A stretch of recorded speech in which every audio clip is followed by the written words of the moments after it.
श्री गणेशाय नमः। श्री हरि। श्री लिंग महापुराण 83वां अध्याय। विभिन्न मासों में किए जाने वाले शिव व्रतों का विधान। ऋषिगण बोले, हे सुत जी, हम लोगों ने आदर पूर्वक पवित्र व्योपहन वस्तु को सुन लिया। अब आप प्रसंग से लिंग दान के व्रतों का भी हम लोगों को बताइए। लिंगदान के व्रतों को भी हम लोगों को बताइए। सूत जी बोले, हे श्रेष्ठ मुनियों, मैं आप लोगों को शुभ व्रत बताऊंगा। नंदी ने बुद्धिमान ब्रह्मपुत्र सनत कुमार को उन्हें सनत कुमारों को इन्हें बताया था। उन्हीं व्रतों को व्यास जी से सुनकर मैं आप लोगों को बता रहा हूं। एक वर्ष तक दोनों पक्षों की अष्टमी तथा चतुर्दशी को केवल रात्रि में आहार ग्रहण करता हुआ जो मनुष्य शिव की पूजा करता है, वह समस्त यज्ञों का फल प्राप्त करके परम गति को प्राप्त करता है। पर्वों पर एक दिन रात इस व्रत को करके और पृथ्वी को पात्र बनाकर भोजन करने से मनुष्य 3 रात्रियों का फल प्राप्त करता है। जो मनुष्य महीने की दोनों पंचमी तथा प्रतिपदा तिथियों में शीरधारा व्रत करता है, अर्थात केवल दुग्ध के आहार पर रहता है, वह अश्वमेध यज्ञ का फल प्राप्त करता है। कृष्ण पक्ष की अष्टमी से कृष्ण पक्ष की चतुर्दशी तक केवल रात में भोजन करने वाला भोगों को प्राप्त करता है और अंत में ब्रह्मलोक को जाता है। जो मनुष्य ब्रह्मचर्य में स्थित रहकर क्रोध को वश में करके तथा शिव ध्यान परायण होकर एक वर्ष तक सभी पर्वों में नत व्रत करता है और वर्ष के अंत में श्रेष्ठ ब्राह्मणों को विधि पूर्वक भोजन कराता है, वह शिवलोक जाता है। इसमें संदेह नहीं करना चाहिए। उपवास की अपेक्षा भिक्षा श्रेष्ठ है। भिक्षा की अपेक्षा बिना मांगे प्राप्त भोजन श्रेष्ठ है और बिना मांगे प्राप्त भोजन की अपेक्षा नत व्रत श्रेष्ठ है। अतः नत व्रत करना चाहिए। पूर्वाह्न में किया गया भोजन देवताओं का, मध्याह्न में ऋषियों का, उपराह्न में पितरों का और संध्या में गुरुओं का होता है। किंतु सभी कालों का अतिक्रमण करके रात में किया गया भोजन उत्तम होता है। रात में भोजन करने वाले को हविष्यान ग्रहण करना चाहिए, स्नान करना चाहिए, सत्य का पालन करना चाहिए, कम खाना चाहिए, अग्निहोत्र करना चाहिए और भूमि पर शयन करना चाहिए। अब मैं प्रत्येक महीने में किए जाने वाले उत्तम शिवव्रत का वर्णन करूंगा, जो धर्म, काम, अर्थ, मोक्ष के लिए और सभी पापों की शुद्धि के लिए होता है। जो मनुष्य सत्यवादी तथा जीत क्रोध को वश में किया हुआ होकर पुष्य पोष मास में शिव का विधिवत पूजन करके चावल, गेहूं और गौ दुग्ध से बने हुए भोजन को केवल रात में ग्रहण करता है, दोनों पक्षों की अष्टमी तिथि में यत्न पूर्वक उपवास करता है तथा भूमि पर शयन करता है, और जो द्विजों मास के अंत में पूर्णिमा के दिन घृत आदि से महादेव को स्नान कराकर विधि पूर्वक उनकी पूजा करके श्रेष्ठ ब्राह्मणों को दुग्ध तथा घृत मिश्रित पके हुए यव तथा चावल का भोजन कराता है एवं विशेष रूप से शांति मंत्रों का जप करता है और देव देव परमेश्वर भव शिवजी को कपिल वर्ण का गौ, मिथुन, गाय और वृषभ समर्पित करता है। हे श्रेष्ठ मुनियों, वह मनुष्य उत्तम अग्नि लोक को जाता है और अनेक लोकों के सुखों का भोग करके वहीं पर मुक्त हो जाता है। माघ मास में जो मनुष्य पूजन करके केवल नत भोजन करता है, व्रत युक्त कृशर का आहार ग्रहण करता है, इंद्रियों को वश में किए रहता है, दोनों पक्षों की चतुर्दशी में उपवास करता है, पूर्णिमा के दिन रुद्र को घृत कंबल अर्पित करता है, कृष्ण वर्ण का गौमिथुन प्रदान करता है, शिव की पूजा करता है, अपने सामर्थ्य के अनुसार ब्राह्मणों को भोजन कराता है, वह यमलोक पहुंचकर यम के साथ आनंद मनाता है। फाल्गुन मास आने पर जो घी तथा दूध में पकाए हुए सावा के अन्न का नत भोजन करता है, इंद्रियों को तथा क्रोध को वश में किए रहता है।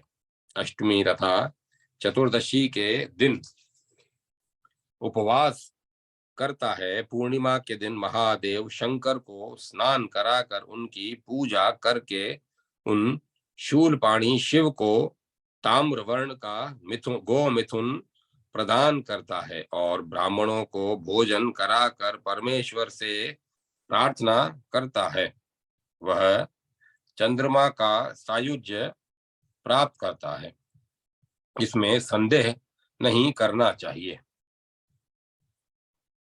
हे श्रेष्ठ मुनियों, जो चैत्र महीने में रुद्र की पूजा करके घी और दूध से युक्त तथा पके हुए शाली चावलों को अपनी रुचि के अनुसार रात्रि में ग्रहण करता है, रात में गौशाला में भूमि पर शयन करता है, शिव जी का स्मरण करता है, पूर्णमासी के दिन शिव को स्नान कराकर श्वेत वर्ण का गौ मिथुन प्रदान करता है और ब्राह्मणों को भोजन कराता है, वह नेत्रिति लोक को प्राप्त करता है।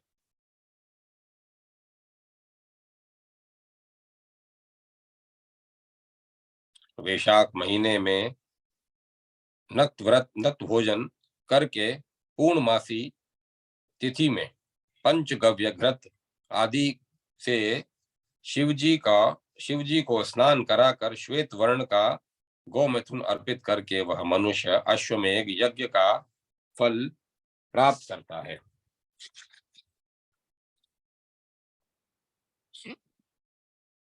ज्येष्ठ मास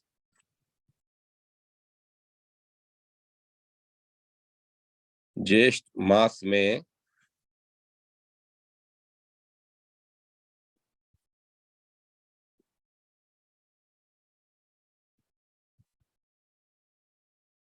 मास में देवेश भव शर्व उमापति की श्रद्धा पूर्वक पूजा करके मधु जल घृत मिश्रित पवित्र शाली चावल का केवल रात में आहार ग्रहण करके वीर आसन में स्थित होकर आधी रात में गायों की सेवा में तत्पर रहकर पूर्णिमा के दिन देव देव उमापति को स्नान कराकर उनकी पूजा करके विधान पूर्वक शिव जी को चरु अर्पित करके पुनः अपने सामर्थ्य के अनुसार ब्राह्मणों को भोजन कराकर धूम्र वर्ण का गौ मिथुन शिवजी को अर्पित करके करने से यह वह वायु लोक में प्रतिष्ठा प्राप्त करता है।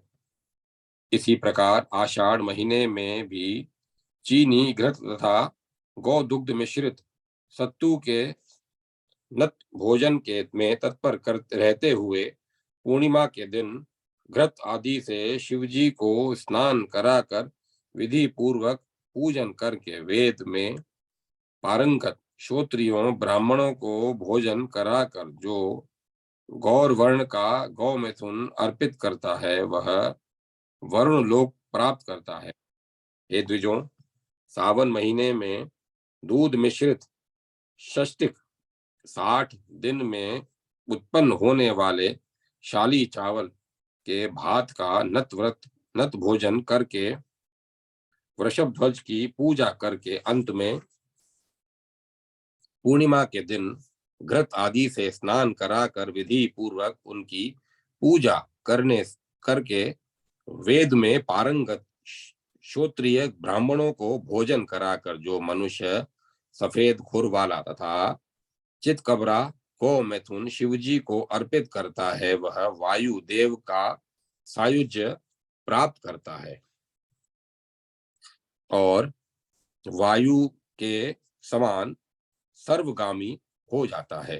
हे श्रेष्ठ ब्राह्मणों, इसी प्रकार भाद्रपद महीना आने पर हवन से बची हुई सामग्री का नत भोजन करके दिन में वृक्ष के मूल का आश्रय लेकर विश्राम करते हुए अंत में पूर्णिमा के दिन देवेश शंकर को स्नान कराकर उनकी पूजा करके भक्ति पूर्वक विधि के अनुसार नील वर्ण के स्कंद वाला वृषभ तथा एक गाय शिवजी को अर्पित करके वेद वेदांग में पारंगत ब्राह्मणों को भोजन कराकर मनुष्य यक्ष लोक प्राप्त करके यक्षों का राजा हो जाता है। इसके बाद इसी तरह अश्वनी क्वार मास में केवल रात में घी से बना हुआ भोजन करके पूर्णिमा तिथि में पूर्व की भांति शंकर की पूजा करके ब्राह्मण तथा सर्वदा पवित्र रहने वाले शिव भक्तों को भोजन कराकर नील वर्ण की आभा वाले तथा उन्नत उरु देश वाले एक वृषभ और एक गाय का विधि पूर्वक दान करके मनुष्य ईशान लोक प्राप्त करता है। हे द्विजों, कार्तिक मास में रात्रि में घृत युक्त दुग्धो दान दुग्धोधन का भोजन करके भगवान शिव का पूजन कर अंत में पूर्णिमा तिथि में विधि पूर्वक शिवजी को स्नान कराकर पुनः उन्हें चरु का नैवेद्य अर्पित करके अपने सामर्थ्य के अनुसार ब्राह्मणों को भोजन कराकर पूर्व की भांति कपिल वर्ण का गौ मिथुन शिव जी को समर्पित करके मनुष्य सूर्य सायुज्य प्राप्त करता है, इसमें संदेह नहीं करना चाहिए। मार्गशीर्ष अघन महीने में भी विधि पूर्वक दूध तथा घी में पकाए हुए जौ का रात्रि में भोजन करके अंत में पूर्णिमा के दिन पूर्व की भांति शर्व शंभु को स्नान कराकर उनकी पूजा करके वेद में पारंगत निर्धन ब्राह्मणों को भोजन कराकर तथा विधि पूर्वक पांडुर वर्ण का गौ मैथुन शिवजी को समर्पित करके मनुष्य सोम लोक प्राप्त करके वहां पर सोम के साथ आनंद प्राप्त करता है। अहिंसा, सत्य, चोरी न करना, ब्रह्मचर्य, क्षमा, दया, तीनों काल में स्नान, अग्निहोत्र, पृथ्वी पर शयन, रात्रि भोजन और दोनों पक्षों की अष्टमी तथा चतुर्दशी को उपवास, इन सब को तथा प्रत्येक महीने में शिवव्रत को मैंने कह दिया। हे द्विजों, जो मनुष्य क्रम से अथवा विपरीत क्रम से वर्ष भर इसे करता है वह शिव सायुज्य तथा ज्ञान योग प्राप्त करता है। 84वां अध्याय उमा महेश्वर व्रत का वर्णन तथा पूजा विधान। सुत जी बोले, हे श्रेष्ठ मुनियों, अब मैं नर नारी आदि प्राणियों के हित के लिए स्वयं शिव जी द्वारा कहे गए उमा महेश्वर व्रत को बताऊंगा। वर्ष भर अष्टमी, चतुर्दशी, अमावस्या तथा पूर्णिमा को रात में हविष ग्रहण करना चाहिए और शिव जी की पूजा करनी चाहिए। शेलादी बोले, हे प्रभु सनत कुमार, जो मनुष्य स्वर्ण अथवा चांदी की उमा महेश्वर की परम सुंदर प्रतिमा बनाकर वर्ष के अंत में विधि पूर्वक उसकी प्रतिष्ठा करके ब्राह्मणों को भोजन कराकर उन्हें यथाशक्ति दक्षिणा प्रदान करके पूर्ण सौंदर्य युक्त तथा छत्र चामर आभूषणों से अलंकृत रथ आदि से देवेश शिव को शिवालय में ले जाकर इस व्रत को परमेश्वर शिव को निवेदित करता है, वह शिव सायुज्य प्राप्त करता है। और यदि नारी हो तो वह भगवती उमा का सायुज्य प्राप्त करती है। कन्या को अथवा विधवा को कन्या हो अथवा विधवा हो, वह 1 वर्ष तक अष्टमी तथा चतुर्दशी को नियम पूर्वक ब्रह्मचारिणी रहकर भोजन न करे। वर्ष के अंत में पूर्वोक्त विधि से प्रतिमा बनाकर विधान के अनुसार उसकी प्रतिष्ठा करके उसे रुद्रालय में प्रदान करके पुनः ब्राह्मणों को भोजन कराकर वह भवानी पार्वती के साथ आनंद मनाती है। हे द्विजों, जो स्त्री वर्ष पर्यंत केवल कृष्ण पक्ष की चतुर्दशी को यह व्रत करती है और वर्ष के अंत में जिस किसी पदार्थ से प्रतिमा बनाकर पूर्वोक्त समस्त विधान संपन्न करती है, वह भवानी के साथ आनंद मनाती है। स्त्री को चाहिए कि वर्ष पर्यंत नियंत्रित रहती हुई अमावस्या के दिन आहार ग्रहण न करे और वर्ष के अंत में विधि पूर्वक त्रिशूल बनवाकर शिव को निवेदित करे तथा ईशान को स्नान कराकर 1000 श्वेत कमलों से भक्ति पूर्वक उनका पूजन करे और स्वर्णमयी कर्णिका से युक्त चांदी का कमल शिव जी को समर्पित करके ब्राह्मणों को दक्षिणा भी प्रदान करे। वह स्त्री शिव जी के निमित्त त्रिशूल के दान से जानबूझकर भ्रूण हत्या आदि जो भी पाप होता है वह उन सब को ध्वस्त कर डालती है, इसमें संदेह नहीं है। और हे श्रेष्ठ द्विजों, वह भवानी का सायुज्य प्राप्त कर लेती है। यदि कोई मनुष्य इसे करता है तो वह भी रुद्र सायुज्य प्राप्त कर लेता है। हे श्रेष्ठ द्विजों, पूरे 1 वर्ष भर पूर्णमासी तथा अमावस्या को आलस्य रहित तथा उपवास परायण होकर नारी को तथा नर को भी इसे करना चाहिए। हे श्रेष्ठ द्विजों, पति की आज्ञा से ही स्त्रियों को यह व्रत जप दान तप सब कुछ करना चाहिए, क्योंकि स्त्रियां स्वतंत्र नहीं है। हे सुव्रतों, वर्ष के अंत में सभी प्रकार के गंधों से युक्त उस प्रतिमा को शिव को निवेदित कर देना चाहिए। वह सुव्रता स्त्री भवानी का सायुज्य तथा सारूप्य प्राप्त कर लेती है, इसमें संदेह नहीं है। मैं यह पूर्णतः सत्य कह रहा हूँ। जो स्त्री कार्तिक मास में 1 बार भोजन करती है, क्षमा अहिंसा आदि नियमों से युक्त रहती है, ब्रह्मचर्य का पालन करती है, आलस रहित होकर 1 बार काला तिल तथा घृत गुड़ मिलाकर पकाया भात परमेश्वर को निवेदित करती है, ब्राह्मणों को अपने सामर्थ्य के अनुसार दान देती है और अष्टमी तथा चतुर्दशी को उपवास करती है, वह उत्तम व्रत वाली स्त्री भवानी का सारूप्य प्राप्त करके उसके उनके साथ आनंद मनाती है। समस्त व्रतों में क्षमा सत्य दया दान शुद्धि तथा इंद्रियों का निग्रह और रुद्र पूजन यह सामान्य धर्म है। अब मैं संक्षेप में क्रम से मार्ग शीर्ष से प्रारंभ करके कार्तिक तक प्रत्येक महीने में के व्रत को बताऊंगा। इस परम पुण्यप्रद व्रत को स्वयं नंदी ने कहा था।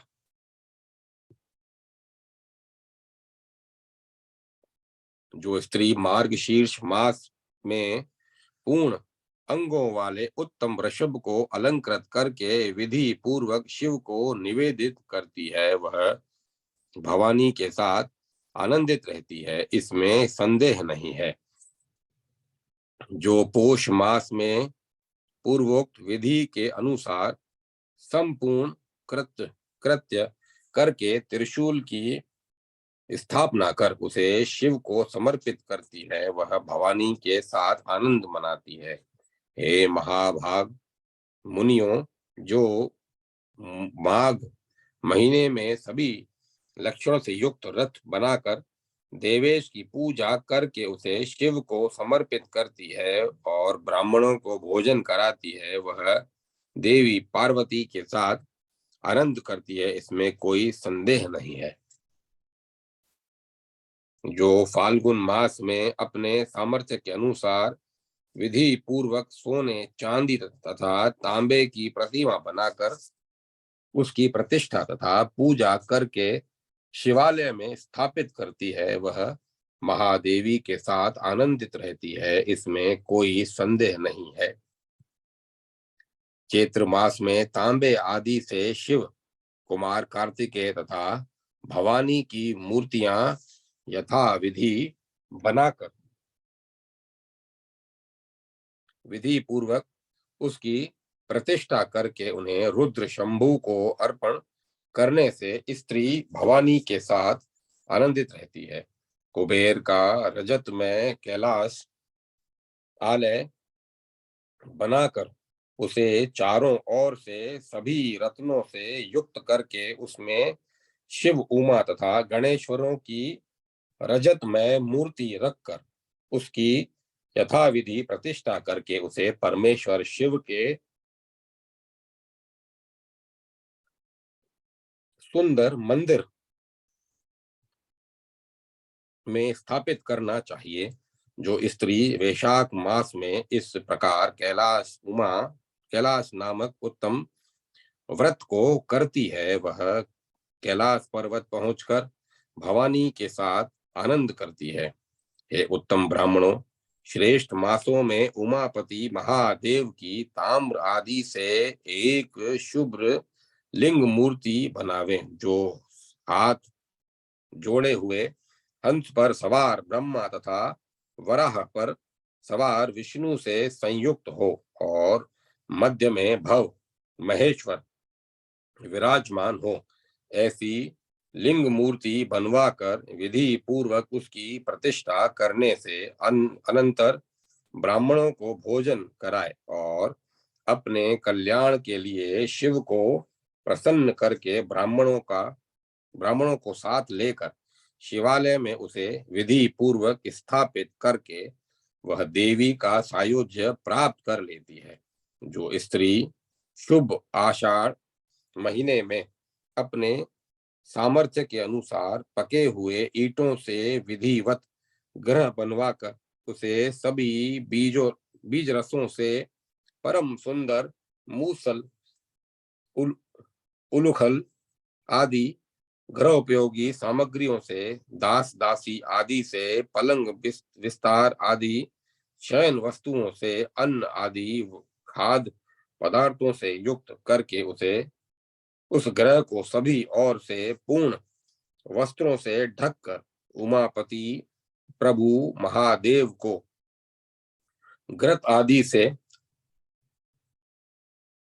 स्नान कराकर विधि पूर्वक 1000 ब्राह्मणों को भोजन कराकर विद्या विनय से संपन्न तथा वेद में पारंगत ब्रह्मचारी ब्राह्मण की भक्ति पूर्वक यथाविधि पूजा करके पूर्ण जीवन भर के लिए एक परम सुंदरी कन्या क्षेत्र खेत गोमिथुन और मेरु पर्वत के समान महाराशि वाले अनेक प्रकार के दिव्य सामानों सहित वह ग्रह शिव को समर्पित करती है, वह गोलोक प्राप्त करके भवानी के साथ आनंद करती है। भवानी के सदृश होकर सभी कल्पों में शाश्वत अवयव शाश्वत बनी रहती है और अंत में भवानी का सायुज्य प्राप्त करती है, इसमें संदेह नहीं है। सावन महीने में सभी धातुओं से युक्त तथा विचित्र ध्वजाओं से सुशोभित तिल पर्वत शिव को समर्पित करना चाहिए। जो स्त्री वितान ध्वज वस्त्र धातु आदि सहित तिल पर्वत निवेदित करती है और अंत में ब्राह्मणों को भोजन कराती है, उसे पूर्व में कहा गया सब कुछ प्राप्त हो जाता है।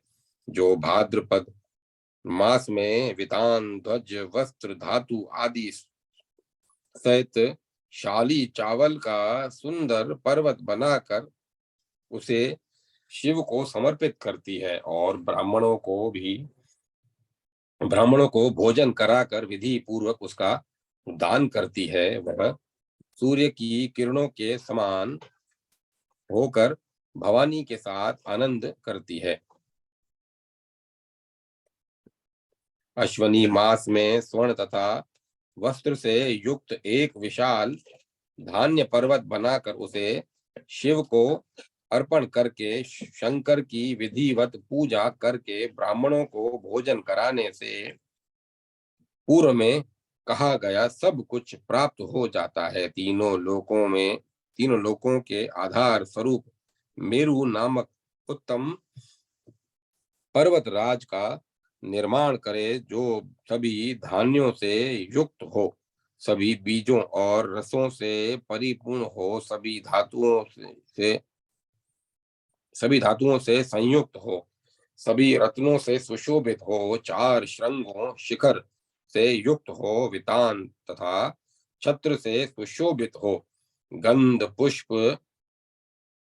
एवं अद्भुत धूपों से सुशोभित हो, विचित्र नृत्य गानों से शोभायमान हो, शंख वीणा की ध्वनियों से युक्त हो, वेद ध्वनियों से और विशेषकर मंगल सूचक प्रार्थना आदि से अब अत्यंत पवित्र हो, आठ बड़ी ध्वजाओं से युक्त हो और विचित्र पुष्पों से सुशोभित हो।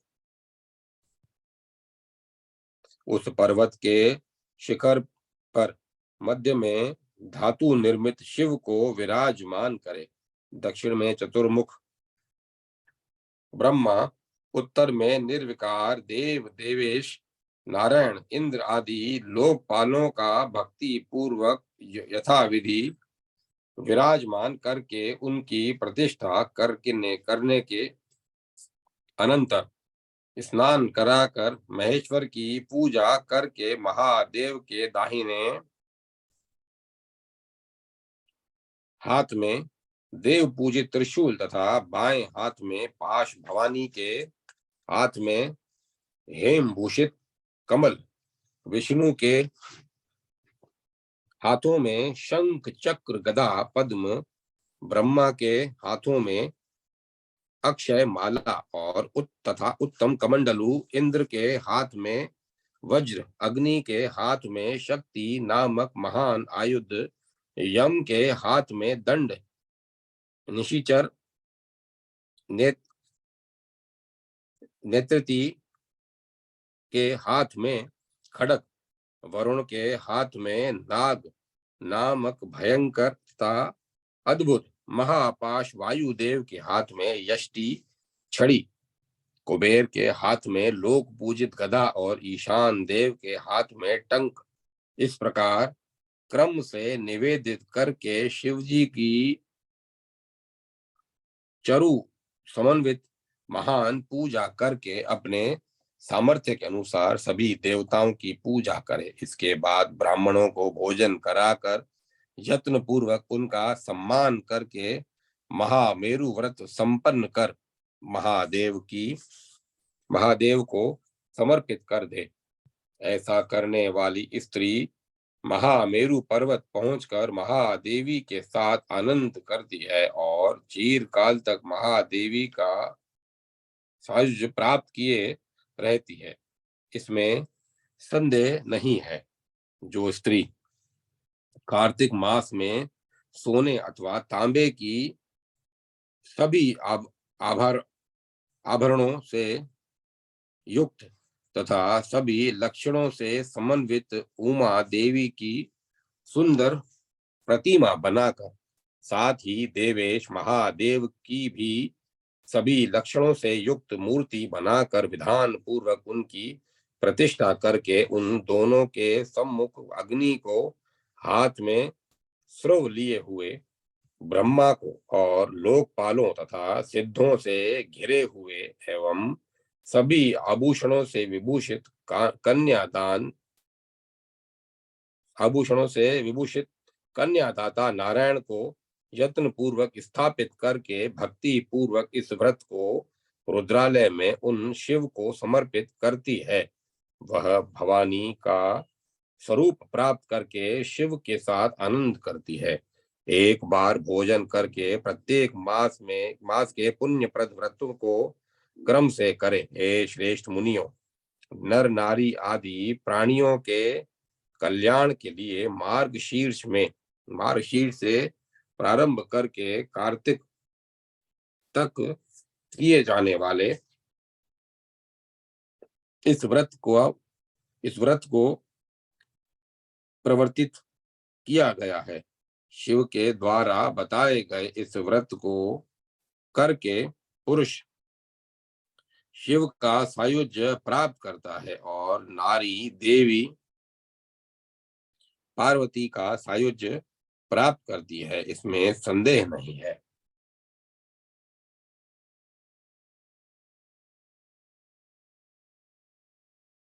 इस प्रकार श्री लिंग महापुराण के अंतर्गत पूर्व भाग में उमा महेश्वर व्रत नामक 84वां अध्याय पूर्ण हुआ। 25वां अध्याय पंचाक्षरी विद्या, पंचाक्षर मंत्र जप विधान तथा उसकी महिमा। सुत जी बोले, हे श्रेष्ठ द्विजों, समस्त व्रतों में देव देव उमापति की पूजा करके विधि पूर्वक पंचाक्षरी विद्या मंत्र का जप करना चाहिए। जप से ही विशेषकर व्रतों की पूर्णता होती है, अन्यथा नहीं, इसमें संदेह नहीं है। अतः उत्तम पंचाक्षरी विद्या का जप अवश्य करना चाहिए।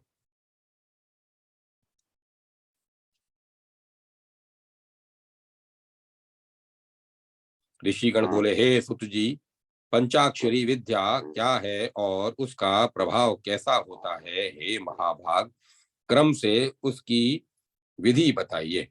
इसे सुनने की हम लोगों को बड़ी उत्सुकता है। सुत जी बोले, हे ऋषियों, पूर्व काल में देव देव रुद्र भगवान शंभु के द्वारा पार्वती से कहे गए इस पुण्यप्रद मंत्र को मैं संक्षेप में बता रहा हूँ। श्री देवी बोली, हे भगवान, हे देव देवेश, हे सर्वलोक महेश्वर, मैं यथार्थ रूप से पंचाक्षर मंत्र का महात्म्य सुनना चाहती हूँ। श्री भगवान बोले, हे देवी, 100 करोड़ वर्षों में भी पंचाक्षर मंत्र का महात्म्य नहीं कहा जा सकता, अतः इसे संक्षेप में सुनिए। हे देवी, प्रत्येक उपस्थित प्रलय के उपस्थित होने पर जब समस्त चराचर जगत, देवता तथा असुर, नाग तथा एवं राक्षस नष्ट हो जाते हैं और आप सहित सभी पदार्थ प्रकृति में लीन होकर प्रलय को प्राप्त हो जाते हैं, उस समय एकमात्र मैं रह जाता हूँ, दूसरा कुछ भी नहीं रह जाता। उस समय सभी वेद तथा शास्त्र उसी पंचाक्षर मंत्र में स्थित रहते हैं। मेरी शक्ति के अनुपालित होने के कारण वे नष्ट नहीं होते। मैं एक होता हुआ भी उस समय प्रकृति तथा आत्मा के भेद से दो रूपों में रहता हूँ। वे भगवान नारायण माया में शरीर धारण कर जल के मध्य में योग रूपी पर्यक पर शयन करते हैं। उनके नाभि कमल से 5 मुख वाले ब्रह्मा उत्पन्न हुए। तीनों लोकों का सृजन करने की इच्छा वाले उन ब्रह्मा ने इस कार्य में असमर्थ तथा सहायक विहीन होने के कारण प्रारंभ में अमित तेज वाले 10 मानस पुत्रों को उत्पन्न किया। उनकी सृष्टि की वृद्धि के लिए ब्रह्मा ने मुझसे कहा, हे महादेव, हे महेश्वर, मेरे पुत्रों को शक्ति प्रदान कीजिए।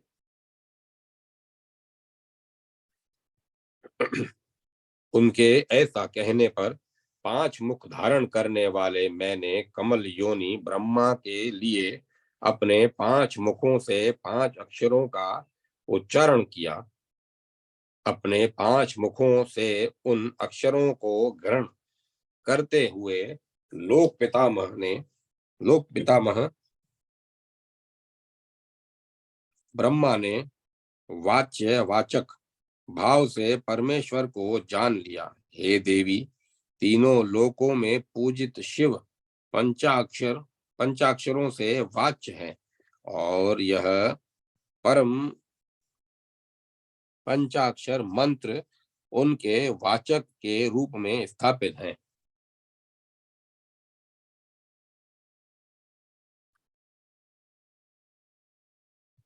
5 मुख वाले महात्मा ब्रह्मा ने विधि पूर्वक इसके प्रयोग को जानकर तथा सिद्धि प्राप्त करके जगत के कल्याण के लिए अपने पुत्रों को महान अर्थ वाले इस पंचाक्षर मंत्र का उपदेश किया।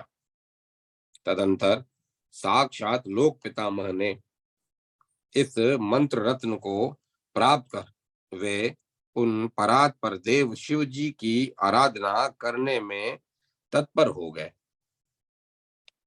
तब त्रिदेवों में श्रेष्ठ भगवान शिव प्रसन्न हो गए और उन्होंने उन्हें संपूर्ण ज्ञान तथा अणिमा आदि 8 सिद्धियां प्रदान की।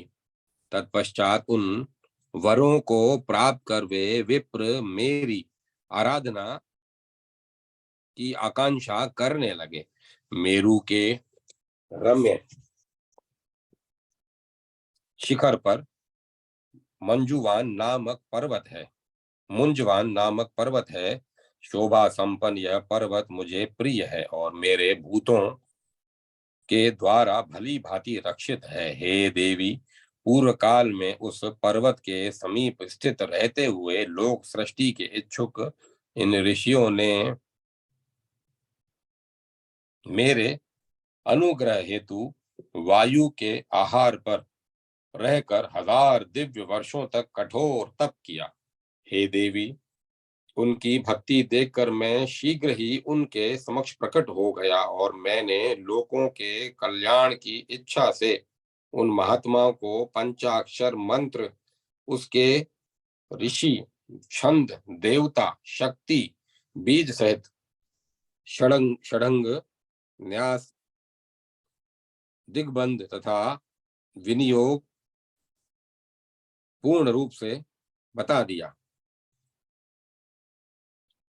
उस मंत्र का महात्म्य सुनकर उन तपोधन ऋषियों ने मंत्र का विनियोग करके सभी अनुष्ठान पूर्ण किए। उसके बाद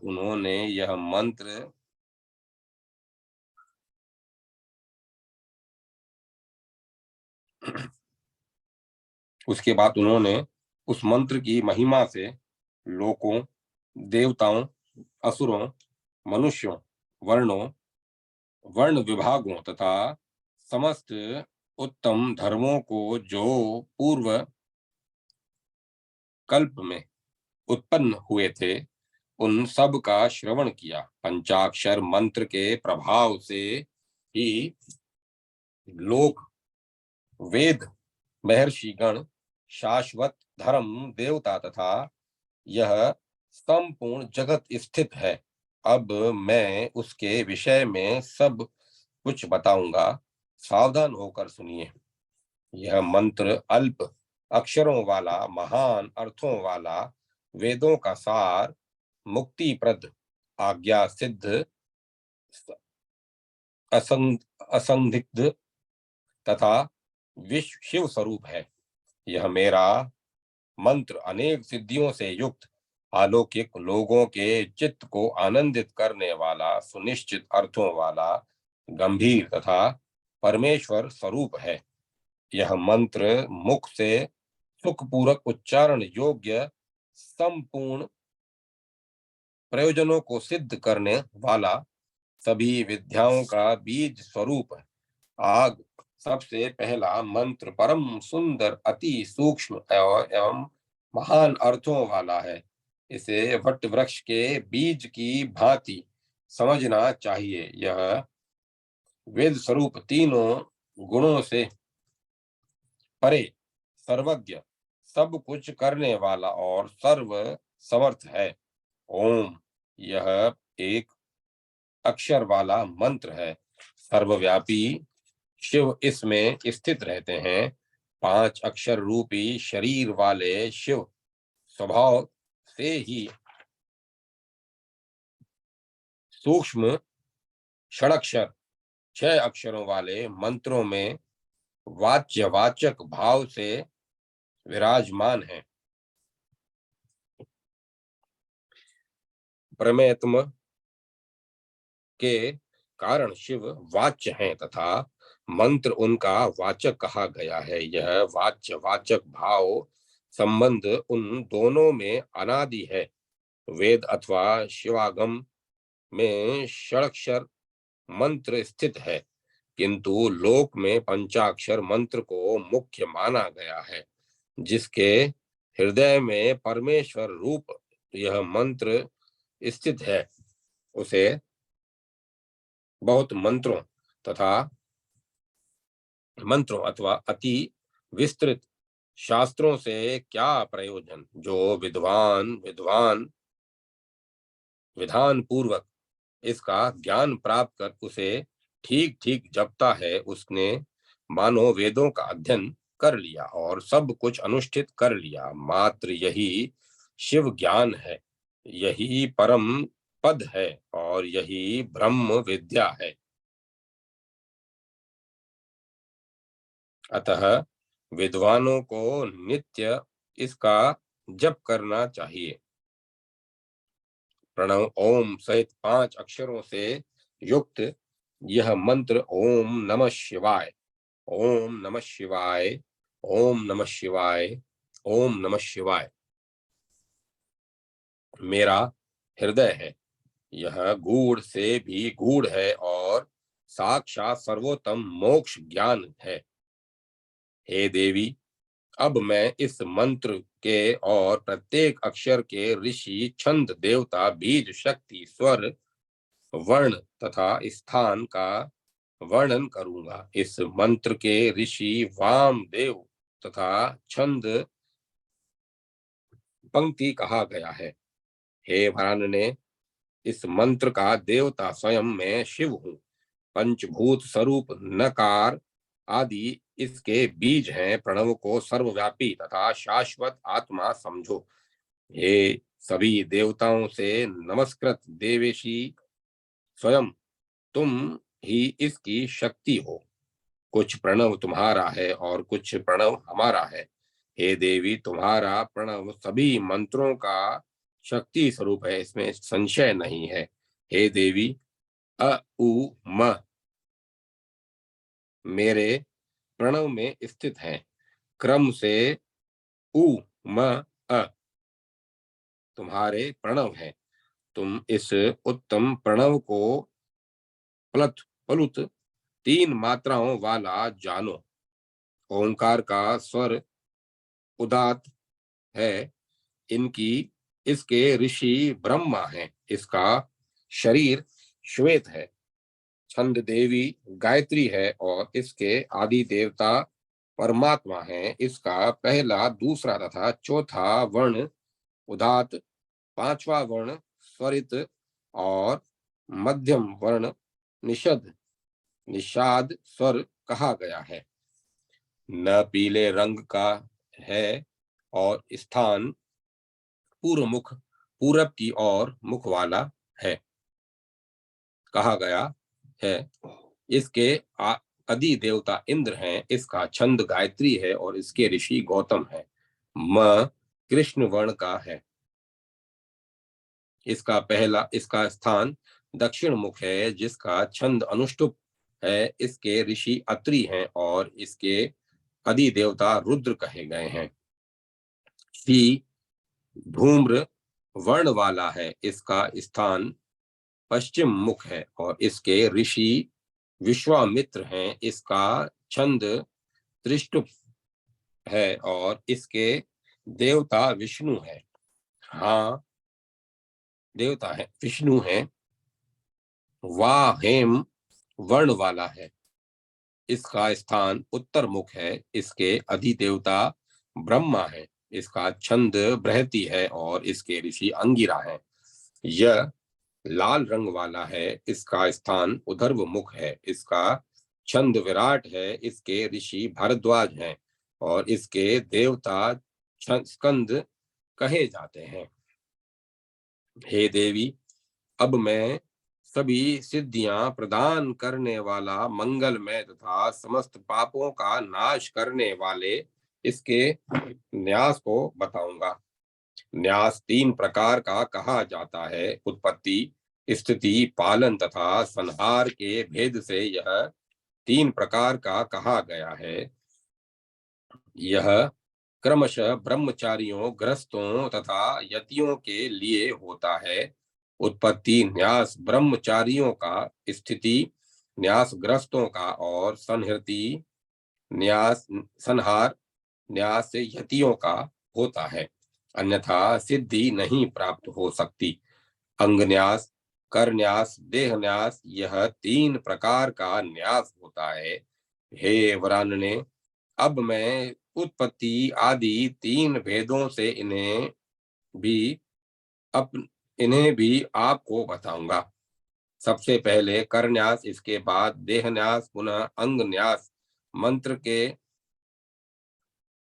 अक्षरों के क्रम से करना चाहिए। सिर से प्रारंभ होकर पैरों तक का न्यास उत्पत्ति न्यास कहा जाता है। हे विप्रों, पैरों से प्रारंभ होकर सिर तक का न्यास संहार न्यास होता है। हृदय, मुख और कंठ का न्यास स्थिति न्यास कहा गया है।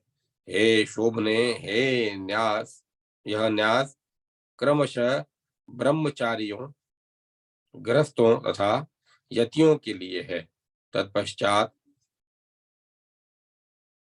संपूर्ण मंत्रों से सिर सहित देह का स्पर्श करना चाहिए। वह देह न्यास कहा गया है, वह सबके लिए समान है। दाहिने हाथ के अंगूठे से प्रारंभ करके बाएं हाथ के अंगूठे तक जो न्यास किया जाता है वह उत्पत्ति न्यास है और इसके विपरीत करना संहति संहार न्यास है। दोनों हाथों में अंगूठे से प्रारंभ करके कनिष्ठा तक जो न्यास किया जाता है वह स्थिति न्यास होता है। हे देवी, वह न्यास ग्रस्तों को परम सुख प्रदान करने वाला है। सर्वप्रथम कर न्यास करके देह न्यास करना चाहिए और इसके बाद अंग न्यास करना चाहिए। यह सामान्य विधि है। प्रत्येक मंत्र को ओंकार से संपुटित करके सभी अंगों में, दोनों हाथों में तथा 10 उंगलियों के अग्र भाग में क्रम से न्यास करना चाहिए। दोनों पैर धोकर आचमन करके शुद्ध होकर समाहित चित्त होकर पूर्व की ओर अथवा उत्तर की ओर मुख करके न्यास कर्म करना चाहिए। हे वरानने, प्रारंभ में ऋषि, छंद, देवता, बीज, शक्ति, परमात्मा तथा गुरु का स्मरण करना चाहिए। मंत्र के उच्चारण के साथ दोनों हाथों को धोकर दोनों करतलों में प्रणव का न्यास करना चाहिए। सभी उंगलियों के आदि अंत पर्वों पर और पांचों मध्यम पर्वों पर बिंदु युक्त 5 बीजों का उत्पत्ति आदि 3 भेदों से तथा ब्रह्मचर्य आदि के क्रम से न्यास करना चाहिए। दोनों हाथों से मस्तक से लेकर पैर तक प्रणव के द्वारा संपुटित मंत्र से देह का स्पर्श करना चाहिए। प्रणव युक्त मंत्र से सिर मुख कंठ हृदय गृह स्थान एवं दोनों पैरों में गृह स्थान हृदय कंठ मुख तथा सिर में पुनः हृदय गृह स्थान दोनों पैरों सिर मुख तथा कंठ में 3 प्रकार का न्यास करना चाहिए। इस प्रकार अंग न्यास करके प्रणव सहित नकार से प्रारंभ होकर यकार पर पूर्ण होने वाले इस नकार आदि वर्णों की क्रमशः अपने शरीर में भावना करें। इसके बाद मंत्र से नमः स्वाहा वषट होम वोष्ट अथवा फट के साथ यथा स्थान 6 अंगों में उत्तम रीति से न्यास करना चाहिए। प्रणव को हृदय जानना चाहिए। न को सिर कहा जाता है, म को शिखा कहा जाता है, शी को कवच कहा जाता है, वा को नेत्र और य को अस्त्र कहा गया है। इस प्रकार अंगों का न्यास करने के अनंतर दिशाओं को बांधना चाहिए। अग्नय आदि चारों वर्ण कोणों से में क्रमशः विघ्नेश माताएं दुर्गा तथा क्षेत्रज्ञ दिशाओं के देवता हैं। अंगुष्ठ तथा तर्जनी के अग्रभागों में कल्याणप्रद तथा सुंदर मुख वाले गणेश आदि को दिशाओं में स्थापित करके रक्षा कीजिए। ऐसा कहकर उन्हें पृथक पृथक नमस्कार करना चाहिए। बुद्धिमान को चाहिए कि कंठ में मध्य में अंगूठे में तर्जनी आदि उंगलियों में अंगूठे से ही कर न्यास करे। इस प्रकार यह न्यास सभी पापों को हरने वाला, शुभ सभी सिद्धियां देने वाला, पुण्यप्रद सबकी रक्षा करने वाला तथा कल्याणकारी कहा गया है। हे सुभगे, मंत्र का न्यास कर लेने पर साधक शिव तुल्य हो जाता है और उसके द्वारा पूर्व जन्म में किया गया पाप भी उसी क्षण नष्ट हो जाता है। इस प्रकार न्यास करके मेधावी को शुद्ध शरीर वाला तथा दृढ़ व्रति होकर आचार्य की कृपा से ग्रहण करके पंचाक्षर मंत्र का जप करना चाहिए। हे शुभे, अब मैं इस मंत्र को ग्रहण करने की विधि बताऊंगा, जिसके बिना यह निष्फल हो जाता है और जिसके द्वारा यह सफल होता है। आज्ञाहीन, क्रियाहीन, श्रद्धाहीन, ध्यानहीन, अज्ञाप्त तथा दक्षिणाहीन मंत्र जपे जाने पर सदा निष्फल होता है। आज्ञा सिद्ध, क्रिया सिद्ध, श्रद्धा सिद्ध, सुमानस पूर्ण ध्यान युक्त तथा दक्षिणा सिद्ध मंत्र सदा सफल होता है। शिष्य को चाहिए कि मंत्र के वास्तविक अर्थ के ज्ञाता, ज्ञान संपन्न, सद्गुणों से युक्त तथा ध्यान योग परायण ब्राह्मण गुरु के पास जाकर भाव शुद्धि से युक्त हो मन वचन शरीर तथा धन से उन्हें प्रयत्न पूर्वक संतुष्ट करे और बड़े प्रयत्न के साथ उन आचार्यों की सर्वदा पूजा करे। वैभव रहने पर हाथी, घोड़े, रथ, रत्न, क्षेत्र, ग्रह, आभूषण, वस्त्र तथा विविध धान्य के धान्य ये सब गुरु को भक्ति पूर्वक देना चाहिए। यदि वह अपनी सिद्धि चाहता हो तो धन की कृपणता नहीं करनी चाहिए। हे देवी, इसके बाद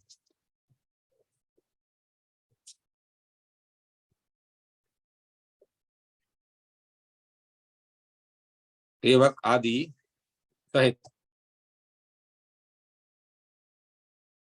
आपको अपने इसके बाद सेवक आदि सहित अपने आप को भी समर्पित कर देना चाहिए। इस प्रकार विधि पूर्वक यथाशक्ति गुरु की पूजा करके निष्कपट भाव रखते हुए शिष्य को गुरु से क्रम पूर्वक मंत्र तथा ज्ञान ग्रहण करना चाहिए। अब मैं कथा को विराम देता हूं।